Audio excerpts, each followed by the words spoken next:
I am Doc Askins, the Psychedelic Science War storyteller, and this is the Anti-Hero's Journey podcast.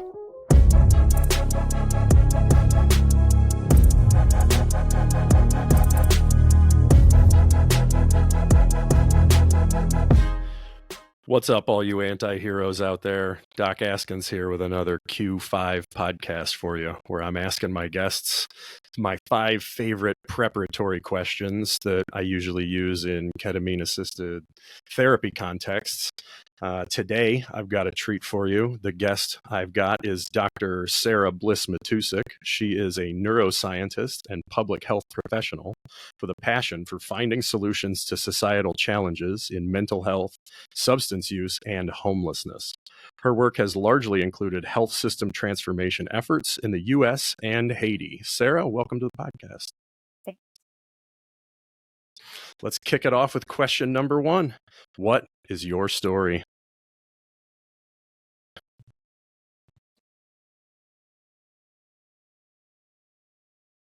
This pisses you off. So I'm gonna attempt to be. That feels like an unfair summary, but I accept it. You should accept it because it's very true. No, I think that I was trying to think about which parts of it to tell, and you've heard all of it, which is great. So none of this will be new, but there are different parts and pieces of yourself that you give to different audiences. Like, oh, everyone's got their elevator pitch sort of story, and the one that I've been telling professionally is a certain sort of capsule. So I'm going to try and kind of actually go both ways on this and not be too long. For anyone who cares, I grew up in the Northeast, born in New York, and then was in Ohio for sort of formative upbringing, and then hung out in Connecticut for a minute, and then back in Ohio. So we moved around a lot because my father wasn't military. Well, actually, he was before I was born, but he was an engineer and just loved change. So that comes into my story, which is why I mention it. I did, like, during high school, a lot of things that put me on a path to becoming a lawyer until I figured out what lawyers actually do and ran screaming for the hills straight into science and medicine. And becoming a doctor seemed like something that people were sort of excited about whenever I talked about it. So I was like, well, I think that I'll just do that because I'm good at science. Until I got to undergrad and realized after a couple of years that I hated working with patients, which is funny because I actually really like working with people now, but treating patients, once I started doing it as an EMT and on some overseas trips with friends where we would do, basic primary care where we probably shouldn't have been doing some of the things that we were doing. I just didn't enjoy it. I didn't find any passion in it. It was sort of N of 1 to N of 1 to N of 1. And I kind of wanted to do something a little bit bigger than that. And so I kind of had this moment. Oh, go ahead. When you say things that you shouldn't have been doing, I think you probably mean like the situation called for them, but your level of expertise didn't match the situation. Is that probably accurate? Yeah, that is fair. And I mean, actually, it's funny. I'm in safety and quality now in a lot of healthcare situations. So yeah, no one was being unsafe.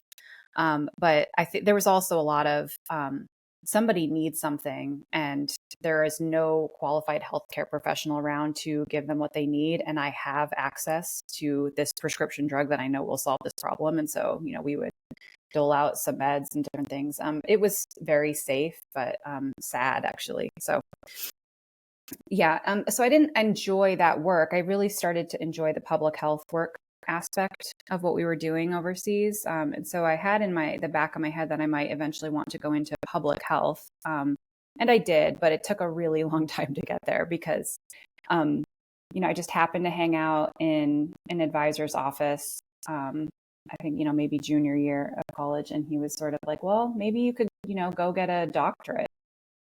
And I was like, well, I mean, I don't think I want to go to medical school anymore, so why not? So I applied to a bunch of programs and got into one in Rochester. And at like the ripe age of 20 years old, I moved there and started a PhD program. And I felt very fish out of water in some ways, but very happy that I at least had a plan and something that I was sort of, working towards.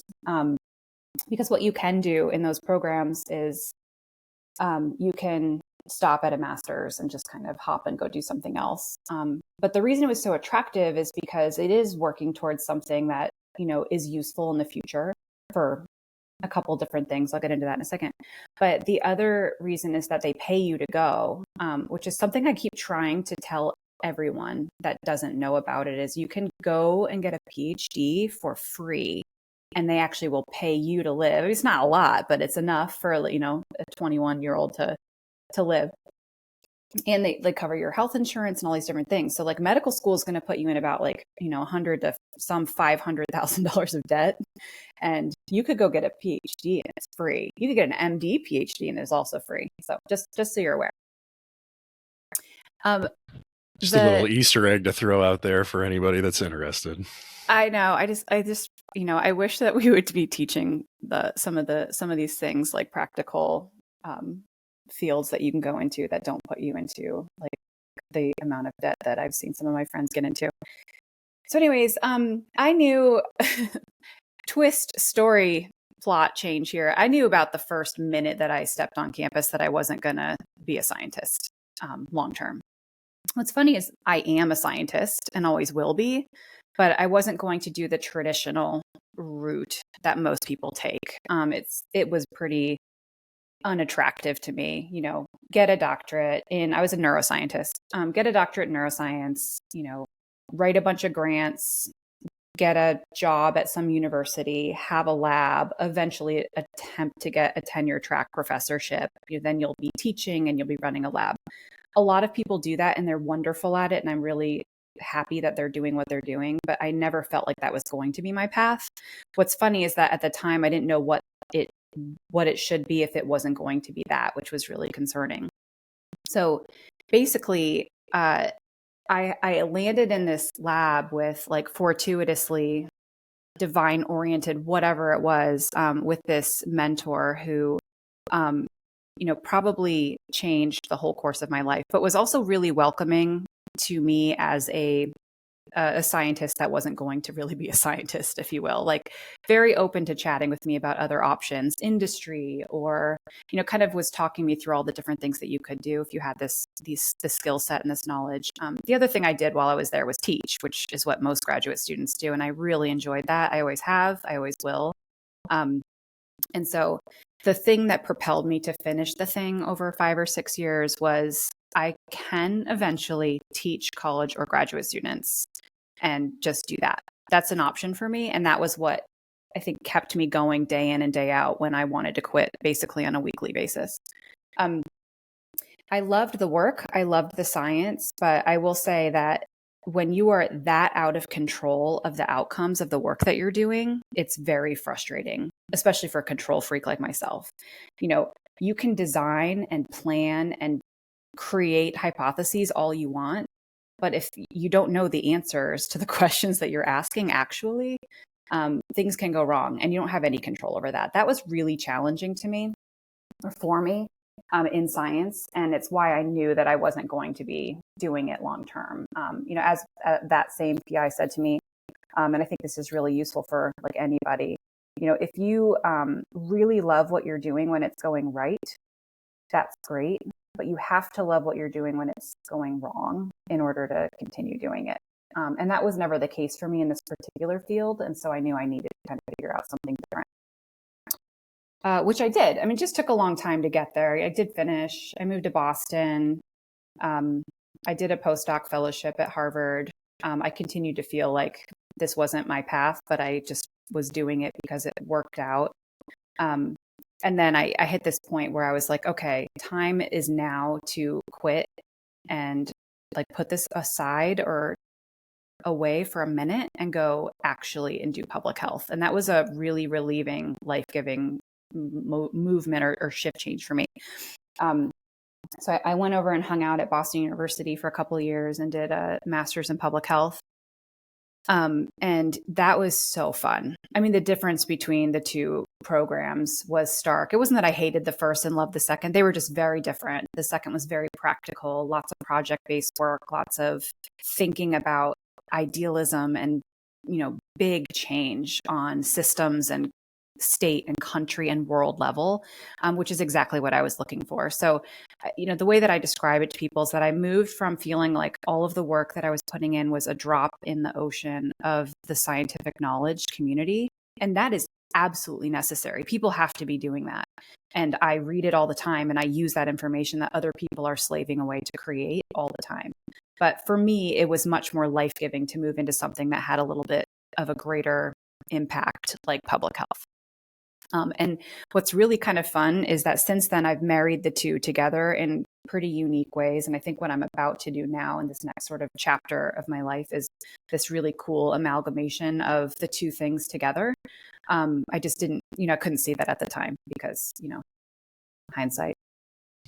Well, and that's question number 2, shifting from the past to the future. What are your intentions going forward? Great. So I will say that in the last decade of working in the public health field, it was really more like health management and policy, which sounds super boring, and it kind of is to people that aren't into it. What I've realized is that my intentions were for the last decade in the work that I was doing were to support health systems transformation work. I think I put that in the bio, which sounds a little strange, but what it really means is that, we have a system of healthcare in our country that is obnoxiously complex. It's really difficult to navigate. It's hard to understand for people. I do teach on it at a couple different schools. I'm about to teach some med students here in Spokane about it. But the way that we transform it is within the box that it is. Like, you can only sort of operate in these certain guardrails that are already created because of our insurance, the way things get paid for, really. I mean, if you just follow the money, that's where it all is. But also, we're trying to use money in ways that better take care of people that are most disadvantaged. That was really exciting to me, that people actually cared about that we could find ways to use less money to do a better job at taking care of our elderly and people with multiple chronic illnesses and different things. And eventually I moved into sort of this untouched area in a way, which is like mental health and substance use. When I first started working in public health, was scary. It was this like unexplored in a way. In public health, it was like, there's just not much we can do about that. So here are the 3 things that you do for those people, and we're just going to leave it alone. And the historical context around that is fascinating, and there are books about it. But I'm getting to my intentions, which are to take all of those things that I've done before in science and in public health, and then in health systems. And then eventually I did quite a bit of work in the mental health space at a systems level, and pull it together and find ways to influence policy at the national level so that we can actually get the solutions that people are finding, and again, slaving away to find and report on and publish. And then the clinical practice that people are doing, not just here, but in other countries and other places, and pulling all of that together. And then communicating it to people that are making decisions that matter in a way that is not just informative, but motivating and exciting and influential. Because that's the secret sauce that I think I can add to all that. And I've been practicing a little bit over the last 10, 12 years is, you can sit and tell somebody something in a way that makes them want to stab your eyes out. And you can sit and tell something to someone in a way that makes them excited and want to act on it and actually do something. And so that's my intent, is to actually make change in this country and maybe others in that particular space, since that's my jam. I probably could do it in any, space that I decided to go into, but I've got a lot of knowledge and skill and experience in this particular one. So I intend to really kind of do something with all that in a way that's exciting and motivating and will actually move the needle. And our national and state, frankly, policy around these types of issues is there's a lot of people doing that work right now. I'm not going to walk in and be like, I'm the only one, but I'd like to sort of join coalitions that are already doing this work and sort of add my, piece and flavor to it. So I think that's kind of where I'm headed. I'm going to move the fourth question down to the third spot then and ask you, what are you creating in that regard? You talked about maybe collaborating with some folks, or how exactly do you see those intentions creating something? Right. So I've been thinking about this a lot lately. Thanks for sending these questions ahead of time, by the way. Otherwise, I would have been like, what? So I had this sort of epiphany moment last week when I was noodling on this one a little bit, because I was thinking about all these different ways that I'm pulling all of this. I'm glad I'm on video. I can see my hands going like, pulling all these like past experiences and the knowledge and all these things together. But like what it is that I'm creating and have been creating, but I'm really excited to continue is I'm going to use a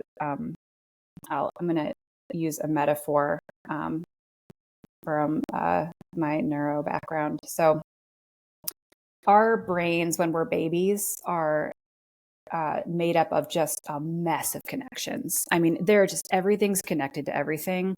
And it's not really in any, it's in a specific way, obviously, because it was, it was designed, if you will, that way. But, your frontal cortex is connected to your amygdala, is connected to, your occipital. It's all just connected. And then as we grow and learn and develop, those connections start to change.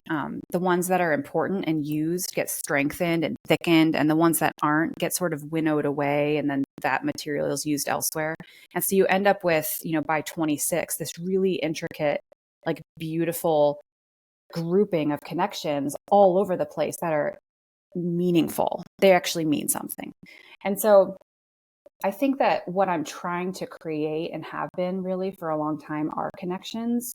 And so I've always been very passionate about connecting myself to other people, always passionate about connecting people to people, and then people to ideas, and then ideas to maybe better ideas, and then connecting better ideas to action, to actually solutions. And so the way that I see it is I'm trying to create this giant network of connections of people and ideas and solutions and change that actually moves to not just the outcome of, like, let's say, better solutions for mental health problems. Like, yes, of course, but like, it's like the cliche, the journey is also like a wonderful thing. But when people get connected with people, like big things happen all the time. So the sum of all of those connections is going to be so much bigger than whatever that solution is, because they just are more of themselves, and they spin off and do all these really cool things. Like I have these huge parties at my house all the time, and I like to bring, different people that I've met from different parts of the, city and state actually. And then they meet, and then they end up doing things together. It happens all the time. And it's like little conferences at my house. And so I'm really interested in seeing where that goes, but I want to be intentional about it. Like, I don't want it just to be like, I'm creating connections like a baby, like all over the place for no reason at all. But like, you try something out, you talk to someone, if there's a there, you feel it intuitively, and then you kind of strengthen that connection. You talk to that person more, you push into that. Or if you think of an idea and it has legs, like you want to think more about it and push into it, but if you have an idea about like mixing hot sauce with your peanut butter and jelly sandwich, like you might try it and be like, that is a terrible idea. So let's leave that one on the side. So I think that's what I'm creating, is like a giant neural network of people and ideas. But it does have a little more feels to it. Like I'm making it all like stark and neuroscientific, but I think that there's a lot of love there too, just so you know. Well, it's like a whole person connectome rather than just the neural connections, right? Like you're connecting people to people so that those connections strengthen rather than getting winnowed away, as you described it before, right? That whole person can be Totally kept from winnowing away by these sorts of dinner parties or businesses or healthcare systems or what else? The sky's the limit, right? It is. Yeah, it's pretty exciting. So, third question, fourth, what are you grateful for? Oh, lots of things. I'm a pretty positive person by nature. I think like I tend to be glass half full or overflowing, frankly. But here's something I've been thinking about lately, and I hope this isn't more of a downer, but um, I actually am really grateful for, I actually have a responsibility to be grateful for the privilege that I am afforded. We've been doing a lot of, in the last 4 years or so in businesses and other places, thankfully, a lot of like diversity, equity, and inclusion work, and talking about that. Lots of people have probably seen that circle of privilege wheel. I just think about it all the time. Like, where are you in terms of race, gender, ethnicity, religion, sexual orientation, all those things. And, when I was first taught it and I looked at it, I probably almost started like shaking or crying. Like I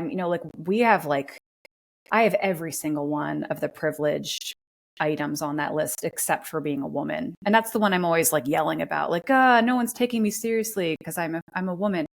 But the reason that I'm grateful for it is because I should be, but also because I have a responsibility to use that privilege and my upbringing and the education I've been afforded and those things to then pay very close attention to the humans in this world that are at a very significant disadvantage and help them, become whatever they want for like a life that is full and happy and complete. So that's You're something I've been thinking about strengthening a the lot lately. winnowed ones. Yes, strengthening the winnowed ones because they got disconnected from privileged society a very long time ago. So that's something I've been really thinking about lately. I'm also just, I think it bears saying, like really grateful for the people along the way that have really kind of breathed into my life and been like some of those strong connections that have lasted or even were short, but just really impactful and, created whatever it is in me that is me now that I think is moving in a positive direction. There are so many of them, but I've always loved people. So that makes a lot of sense. And then the third one I wanted to make a point about, which is, it's cool because you're wearing an Ouray, Colorado shirt right now. I am obsessed with the earth. It's so cliche to say it, but I don't even care. Like I love traveling and I love seeing beautiful things and they're everywhere. Like the people here are pretty great, but like this earth is amazing. And I'm so grateful that I get to go and experience and walk all over it and see waterfalls and different things. So that's kind of something I've been thinking about a lot this year. And I'm really happy that I get to, I get the time now that I'm not working constantly. Because I've been able to take a little bit of a step back and not work all the time. So I've been able to kind of go outside a lot. And that's pretty awesome. So there's that. Yeah, it's good to be an earthling. It is. All right, final question. Who are you really? Okay. I have to write this one out because I was on the plane last night, trying to think about the answer to this one. So I've been traveling a lot this summer and, I see people from all over the world, taking selfies in front of monuments that only they care about. No one's ever going to look at their selfie really and be like, oh, this is so exciting. And I don't, I think that being one of like 7 billion people in this world taking selfies in front of monuments can make us feel really small. And so I am really small, but I think that who I am really is someone who desires to make an impact that's much, much bigger than myself. Like I'm just not interested in small at this point. I'm really interested in being a person who leaves a legacy, not because it's me leaving it, but because it's better. I want to leave this place much, much better than I came to it in some ways. And I think that because of the things that I mentioned that I'm grateful for, I have a responsibility to do as much as I possibly can to enhance or greaten that impact, whether it's through other people, because I love influencing other people. I love motivating them. That's actually something I'm planning to go into in the near future is probably some coaching, because it's so fun. I'm not a great therapist, but I am a pretty good coach. You can be the therapist. And I just I really am a lover of people. And I'm entirely enamored with humor. I think that's one thing I was like, who am I really? I am I can be pretty funny, and I like being funny because I like making people laugh. And I have this like little hunch that might be what saves us all. Is a little bit of humor. A little bit of humor. Yeah. So that's who. And I'm not selling anything. So I'm not promoting my book. I am starting a couple new companies, but I don't need anyone to know or care about them. So I think that what I really want to do right now is just to make people feel really good and hopefully get them to start thinking about doing good for other people. Yeah, I think that's a beautiful thing. I think it's like some Hitchhiker's Guide to the Philosophy approach to taking care of the whole planet, right? Bring a little humor in. Said. Yes. 42. I love that so much. That's perfect. Do you have any final thoughts you'd like to share?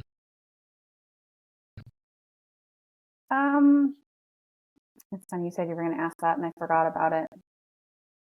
I think that it's probably really difficult for a lot of people to talk about themselves for a half hour like this.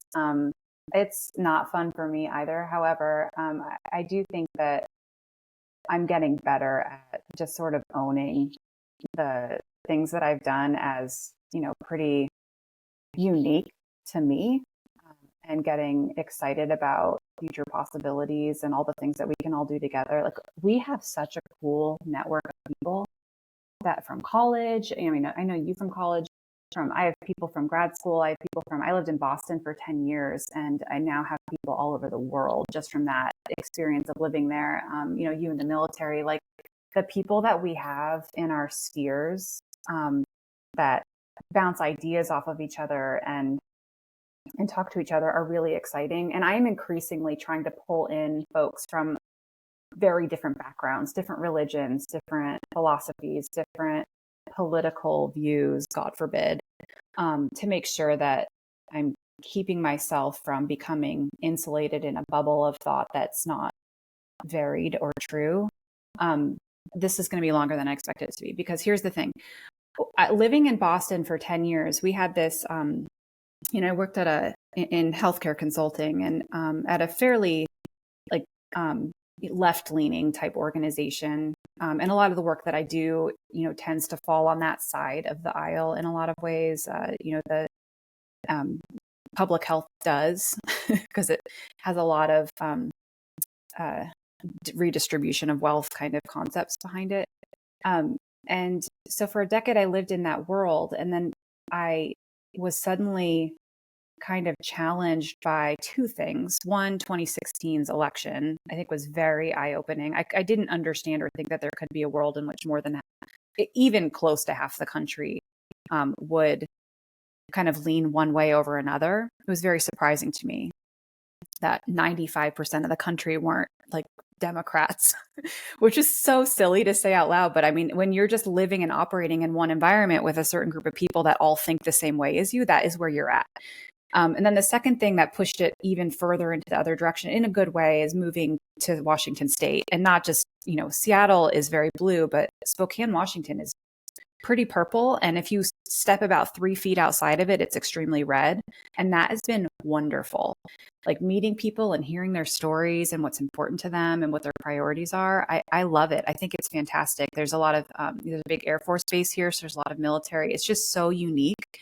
And so the parting thought is not about my experience with those things, but what I've been trying to encourage other people to do is to get outside of their insular Facebook groups where they're talking about things that they all believe and think the same way, or read a book that challenges your brain in some other way, or talk to somebody who might think differently than you, hang out with someone who's in a different religion and have a conversation about it without being judging, and having a little bit more of an open mind. I mean, I'm a little bit cynical that people are even able to do this anymore in some ways. But I think that I at least have changed over the last decade or so and gotten and I've become able to do that. And so I just am trying to like tell everyone in the world to at least try a little bit, because it makes a huge difference.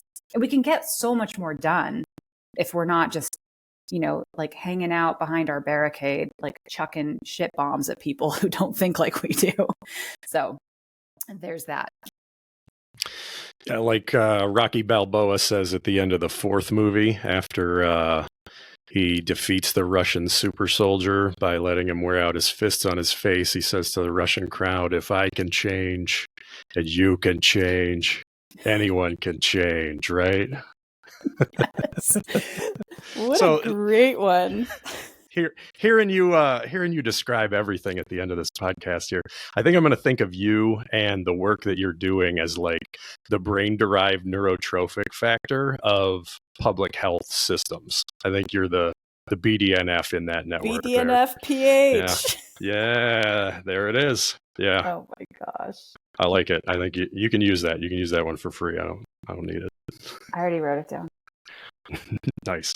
All right. Well, it's been a pleasure hosting you on this, my friend. Thanks. So good to see you as usual. As always. Doc out.